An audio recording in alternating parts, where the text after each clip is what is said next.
Assalamualaikum warahmatullahi wabarakatuh. Perkenalkan, nama saya Nurul Huda, kelas B pagi, Prodi Bahasa dan Sastra Indonesia. Baik, di sini saya akan menyampaikan isi pidato saya yang berjudul Pentingnya Pendidikan di Era Globalisasi.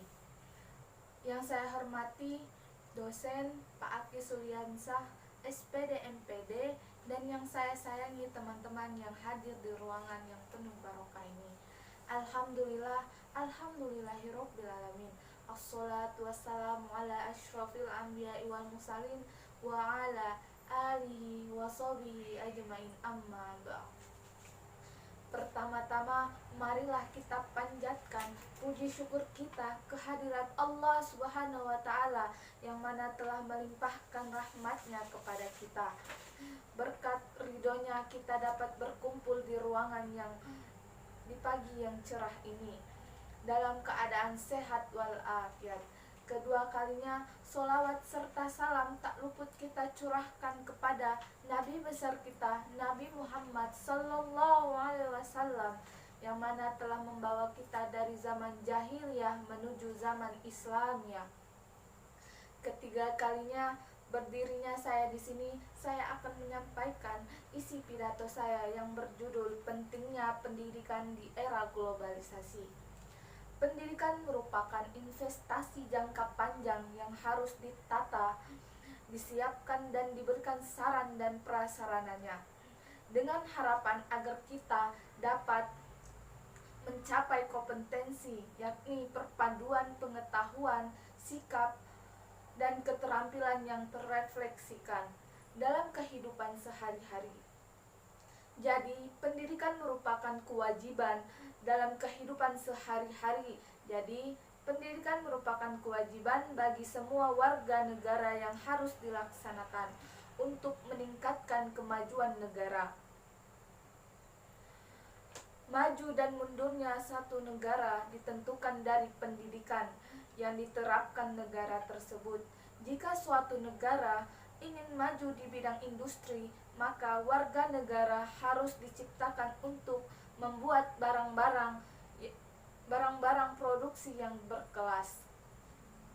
Jika negara itu ingin maju di bidang teknologi, maka warga negaranya harus dibimbing menjadi seorang pencipta mesin-mesin yang handal.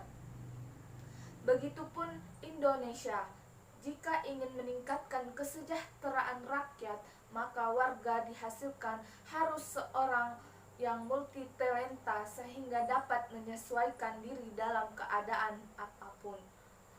Di Indonesia sendiri, segala cara telah dilakukan untuk memajukan pendidikan, baik pendidikan jasmani dan rohani di dalam lingkup sekolah maupun di luar sekolah. Namun, banyaknya kendala menghalangi laju perkembangan pendidikan di Indonesia yang masih tergolong terpuruk.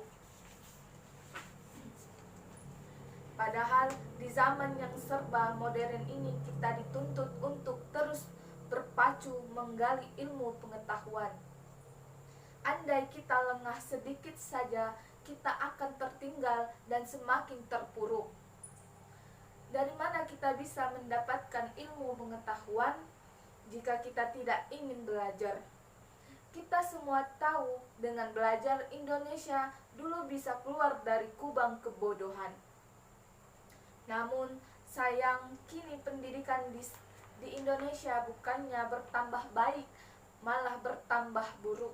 Pendidikan yang seharusnya bertambah baik karena adanya beberapa sekolah gratis dan pemberian biaya siswa ternyata tidak dapat berjalan dengan baik karena kemalasan anak masa kini dan pemikiran tentang cara mendapatkan uang tanpa harus mempunyai ijazah tinggi, menyebabkan minat menuntut ilmu menciut.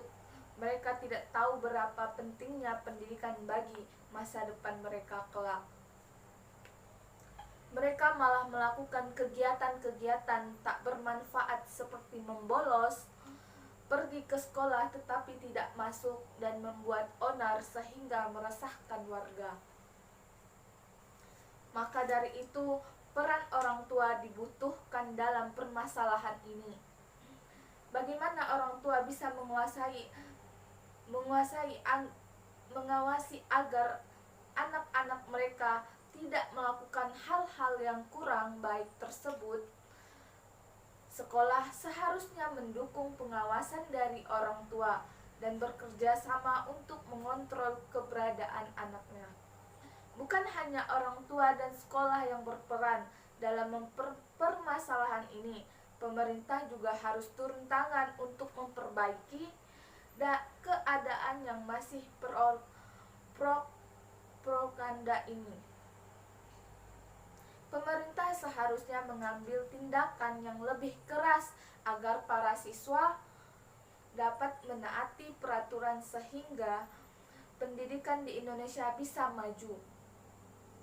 Jadi, semua kalangan sangat berperan penting dalam kemajuan pendidikan di negara ini, baik orang tua, lembaga pendidikan, dan pemerintah.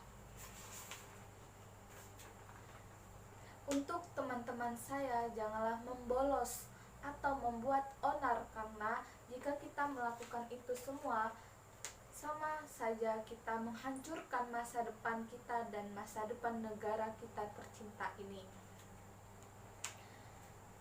Saya juga berharap kepada Bapak dan Ibu guru agar tetap tabah dan sabar dalam menghadapi murid-murid yang mungkin sifatnya kurang berkenan di hati Bapak dan Ibu. Keberhasilan mereka merupakan kebanggaan bagi kita semua.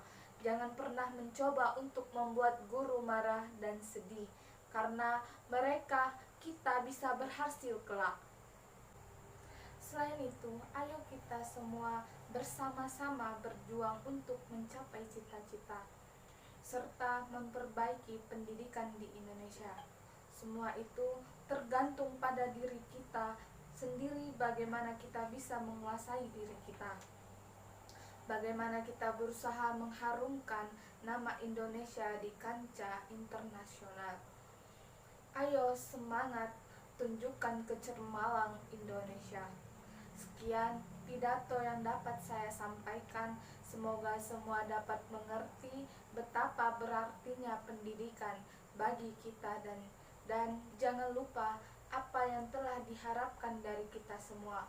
Mudah-mudahan ini dapat dijadikan motivasi untuk kebaikan dan kesejahteraan kita semua. Kurang dan lebihnya saya mohon maaf. Wabillahi taufik walhidayah. Wassalamualaikum warahmatullahi wabarakatuh.